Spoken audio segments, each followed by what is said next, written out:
દર્શક મિત્રો, મહાદેવ હર મિત્રો, દેવાધિદેવ મહાદેવનો ઉપાસનાનો જો મહિનો હોય તે પવિત્ર શ્રાવણ માસ છે. શ્રાવણ માસ ચાલુ થવામાં હવે ગણતરીના દિવસો બાકી રહ્યા છે. ત્યારે હું આપને નાગેશ્વર રોડ બતાવવા આવ્યો છું. મિત્રો, 12 જ્યોતિર્લિંગમાં સમાવેશ થતું એક જ્યોતિર્લિંગ નાગેશ્વર જ્યોતિર્લિંગ છે, જે દ્વારકાથી જવા માટે માત્ર 16 કિલોમીટરનો આ મુખ્ય માર્ગ છે.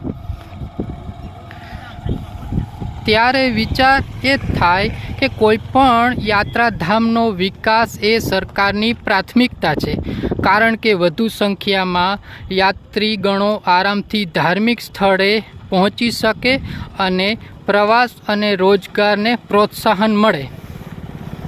પણ અહીંયાનું સ્થાનિક પ્રશાસન તો રસ જ નથી ધરાવતું. તમે રસ્તો જોતા જ સમજી શકો છો. છેલ્લા ઘણા વર્ષોથી આ રસ્તાની હાલત ખૂબ જ ગંભીર છે. મિત્રો, રસ્તો એટલો ખૂબ જ ગંભીર છે કે દ્વારકાથી નાગેશ્વર પહોંચવા પહેલાં તમારી કમર તૂટવાના ચાન્સ 99% થશે. તેમજ આ રસ્તા ઉપરથી પસાર થતા વાહનો ટાયર ફાટવા તેમજ અકસ્માત થવા કિસ્સાઓ વધવા લાગ્યા છે. અહીં શ્રાવણ માસ દરમિયાન મોટી સંખ્યામાં યાત્રીઓ આવતા હોય છે અને પગપાળા પણ રાત્રિ દરમિયાન આવતા હોય છે. તેથી સ્થાનિક પ્રશાસનને વહેલી તકે આ રસ્તો બનાવવા જોઈએ.